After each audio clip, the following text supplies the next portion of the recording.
भगवान श्री राम और जब आगे विश्वामित्र जी के साथ बढ़ते हैं जनकपुर की तरफ, जनकपुर में सजनों आज वही धनुष यज्ञ का कार्यक्रम रचा गया है।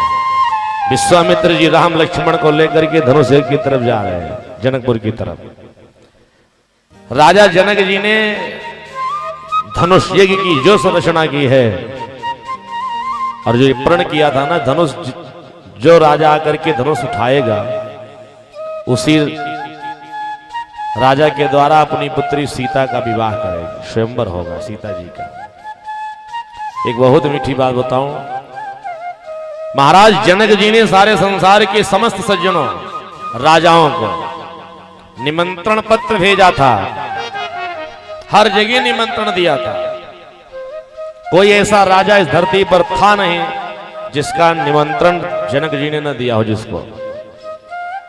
परंतु महाराज जनक जी ने अगर किसी को निमंत्रण नहीं दिया था तो अयोध्या निमंत्रण नहीं भेजा था। बोली भक्तवत्सल भगवान की। महाराज दशरथ के यहां निमंत्रण पत्र जनक जी का नहीं गया था। ध्यान देकर के सुनिए, छोटे से लेकर के बड़े राजाओं तक, देश विदेश सुदूर दूर दूर के राजाओं तक, यहां तक कि लंका तक रावण को भी निमंत्रण गया था। बाणासुर जो पाताल लोक का जो राजा था बाणासुर, वो भी धनुष यज्ञ में आया था और धनुष की महिमा सुन करके ही वो समझ गए थे कि धनुष मुझसे उठेगा नहीं, तो बिना धनुष यज्ञ के प्रारंभ होने के पहले ही रावण बाणासुर चला गया था।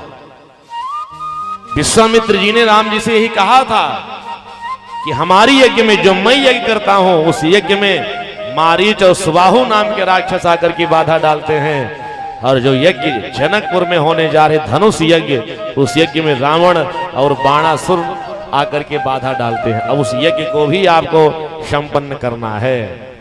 पूरे दुनिया के राजाओं को निमंत्रण था, लेकिन अयोध्या भगवान श्री राम का, लक्ष्मण का या महाराज दशरथ के यहां निमंत्रण जनक जी ने नहीं भेजा था। विश्वामित्र जी का था निमंत्रण, लेकिन राम जी लक्ष्मण का नहीं था।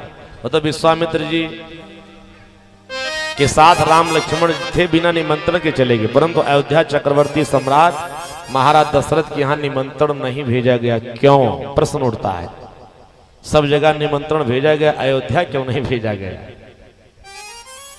सच बताएं, एक बार महाराज जनक अपने भाई कुशकेतु को अपने साथ लेकर के, मंत्रियों को साथ लेकर के शिकार खेलने के लिए जंगल में गए।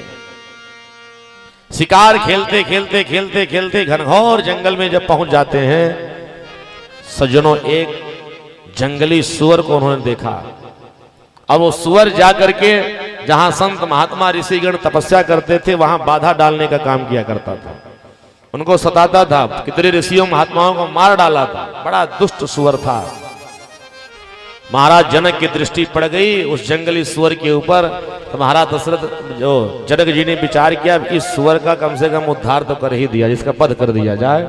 इसे जो साधु संत महात्मा यहाँ तप करते हैं, तपस्या करते हैं, उनको ये जो बार बार जाके बाधा डालता है, ये बाधा न पहुंचा सके। धनुष बाण लेकर के महाराज जनक रथ पर सवार होकर के सुअर को मारने के लिए दौड़ पड़े। आगे आगे सुअर भगा और पीछे पीछे महाराज जनक धनुष बाण लेकर के जा रहे थे। और भागते भागते वो सुअर जनकपुर और अयोध्या की सीमा, दोनों राजाओं की सीमा सटी हुई थी। ध्यान देके सुनेंगे, जहां पर आकर के अयोध्या की सीमा समाप्त होती थी वहीं से जनकपुर की सीमा का प्रारंभ होता था। और वो जंगली सुअर भागता भागता आ गया अयोध्या की सीमा के पास, और जनक जी ने जब बाण छोड़ दिया, सुअर सज्जनों वहां से हट गया, बाण जो लगने जा रहा था। परंतु सुअर के पीछे ही अयोध्या की सीमा पर एक गाय हरी हरी घास खा रही थी। वो जाकर के राजा जनक के द्वारा छोड़ा गया बाण जाकर के गाय को लग गया। सुअर का प्राण तो बच गया, सुअर भाग निकला, परंतु जब गाय को बाण लगा तो गाय गिर पड़ी। और जब तक राजा जनक जी वहां पर पहुंचे, देखते क्या है कि सुअर तो मरा नहीं, लेकिन एक गाय का वध हो गया। आप सबको पता है गोवध मनुष्य के जीवन का सबसे बड़ा पाप होता है। गाय का वध करना बहुत बड़ा अपराध है, बहुत बड़ा पाप है। महाराज जनक को बहुत आत्मग्लानि हुई। अनजाने में, जानबूझ करके नहीं, अनजाने मैंने बाण छोड़ा था सुअर के ऊपर, लेकिन ये सुअर को बाण न लग करके जाकर के गाय को बाण लग गया, गाय का वध हो गया। अब मैं समाज में कैसे मुख दिखाऊंगा, इस गो हत्या के पाप से मुझे मुक्ति कैसे मिलेगी, इसके लिए चिंतन करने लगे। तो महाराज जनक के भाई कुसकेतु जिनका नाम था, सजनों, वो और उनके मंत्री जब वहां पर पहुंचे तो देखते क्या है, जनक जी के नेत्रों में झरझर करके अश्रु की धारा, गाय के चरणों को पकड़ के रो रहे थे, गाय मरी हुई पड़ी थी। जनक जी को इस प्रकार दुखी देख करके उनके मंत्री ने, उनके भाई ने कहा, महाराज आप दुखी मत होइए, ये गाय का जो वध हुआ है जनकपुर और अयोध्या की सीमा पर हुआ है, तो हम लोग एक काम करते हैं, हम यहां से चलेंगे अयोध्या महाराज दशरथ की नगरी में, दशरथ जी के पास। महाराज दशरथ के जीवन में इतना पराक्रम है, इतना पराक्रम है कि महाराज दशरथ से चल करके हम लोग निवेदन करेंगे। अब अगर दशरथ जी चाह लेंगे तो अपने तपस्या की शक्ति से इस मरी हुई गाय को वो जीवित कर सकते हैं। इतने तपस्वी भी राजा दशरथ है, हमको चलना चाहिए और चल करके उनसे निवेदन करना चाहिए, अपनी बात बतानी चाहिए कि जानबूझ करके इतना बड़ा अपराध नहीं, अनजाने में इतना बड़ा अपराध हुआ। अपने मंत्री को लेकर के जनक जी सजनों पहुंचे हैं आज राजा दशरथ जी के दरबार में। दशरथ जी के दरबार में जब पहुंचे तो महाराज दशरथ वशिष्ठ जी के साथ रंगनाथ भगवान की पूजा करने के लिए मंदिर में जा रहे थे। जनक जी हाथ जोड़ करके सामने खड़े हुए, इशारे में दशरथ जी ने पूछा, क्या बात है राजन? महाराज थोड़ा सा कुछ काम आपसे था, रास्ते में गुरु जी के साथ पूजा करने के लिए जा रहे थे।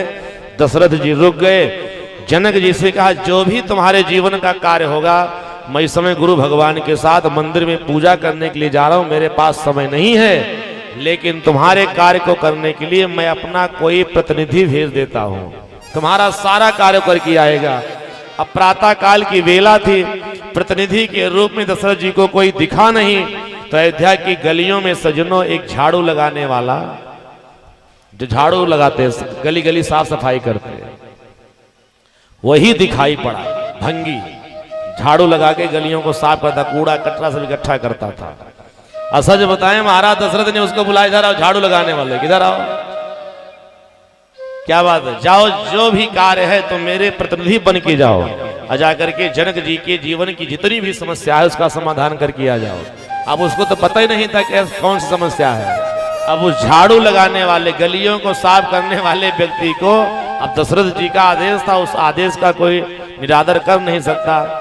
जनक जी उसको लेकर के साथ आए, जहां पर गाय मरी हुई पड़ी थी, ले जाकर के उस भंगी को खड़ा किया, और खड़ा करके जनक जी ने कहा, तुझे पता है क्यों यहाँ बुलाया गया? मैं गया था महाराज दशरथ जी को लाने के लिए, और दशरथ जी आएंगे, अपनी तपस्या की शक्ति से मरी हुई गाय को जीवित कर देंगे। दशरथ जी के पास समय है नहीं, उन्होंने अपना प्रतिनिधि बना करके तुझे भेज दिया है, क्या तुम्हारे पास ऐसी शक्ति है? और झाड़ू लगाने वाला भंगी थर थर थर थर कांपने लगा। हम न कभी मंदिर में जाते, न कभी सरयू स्नान करते हैं, हम तो अयोध्या की गलियों की सफाई करने वाले लोग, हमें क्या पता कौन सा कार्य है। परंतु महाराज दशरथ ने जब मुझे अपना प्रतिनिधि बना के भेजा है, तो अब मैं थोड़ा सा प्रयास करूंगा।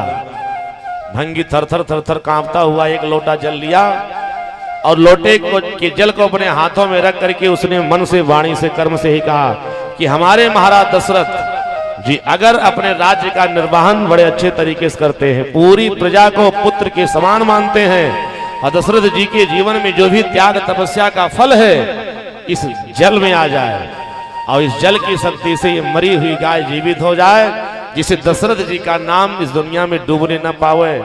ऐसा मन में ध्यान लगा करके, और वही जल हाथ में लेकर के उसने एक लोटा जल का छींटा गाय के ऊपर मारना शुरू किया, और जब तक जल का छींटा मारता रहा, धीरे धीरे गाय का जो प्राणांत हो गया था वो होश में आती रही, और भगवान कृपा से मरी हुई गाय उस भंगी ने जीवित कर दिया। बोले भक्त वत्सल भगवान की जय।